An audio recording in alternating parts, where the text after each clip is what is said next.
ছাত্র শিবির ডিবেট করছে, এটা কবে শুরু হয়েছে আমি জানি না।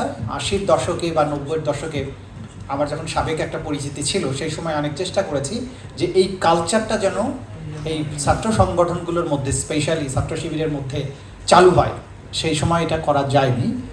আজকে একটা অন্তত ভালো লাগার দিন আমার জন্য, যে আমি দেখতে পাচ্ছি যে তারা ডিবেট করে অভ্যস্ত হচ্ছে এবং ন্যাশনাল লেভেলে ডিবেটটা হচ্ছে।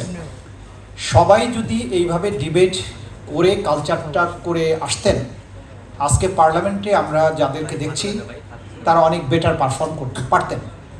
সুতরাং এই কাজটা অব্যাহত রাখতে হবে। ডিবেট ব্যক্তিকে যেমন যুক্তিপূর্ণভাবে কথা বলতে শেখায়, সমাজটাকেও যুক্তিপূর্ণ করে।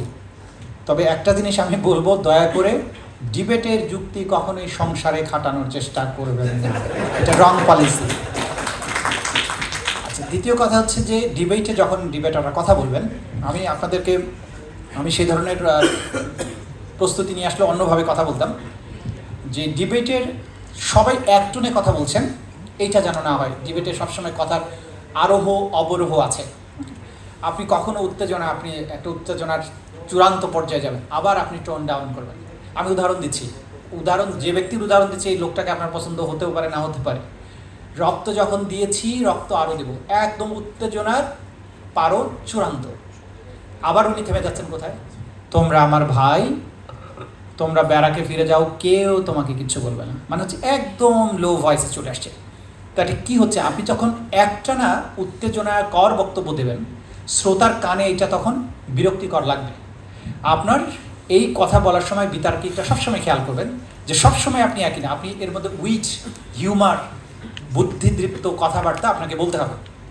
দেখুন, অনেক বছর আগে, তখন আমরা বিশ্ববিদ্যালয় পর্ব পেরিয়ে এসেছি, কিন্তু ঢাকা বিশ্ববিদ্যালয়ের যারা ডিবেটের খুব কিংবদন্তি বলে পরিচিত, তাদের মধ্যে একটা বিতর্ক আমি শুনছিলাম। সেখানে ছিল যে ত্রিশুদ্ধ বয়সী জীবনের শ্রেষ্ঠ সময়, এটা ছিল বিতর্কের বিষয়বস্তু, রম্য বিতর্ক।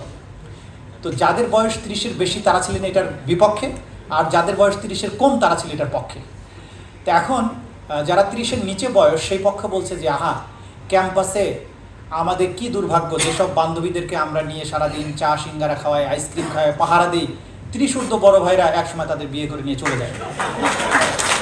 তো তারা আমাদেরকে দেখায় মুরগি, খাওয়ায় ডাল। এখন এইটা যখন বলছে, তো প্রতিপক্ষ যাদের বয়স 30-এর বেশি, তাদের দলনেতা এসে বলছে, আরে ভাই, যেসব বান্ধবীকে তোমরা নিয়ে ঘুরো ক্যাম্পাসে, আইসক্রিম খাও, চা ফুচকা খাও, সেগুলোকে শেষ পর্যন্ত আমাদের বিয়ে করতে হয়, এটা কি ভালো কথা হলো?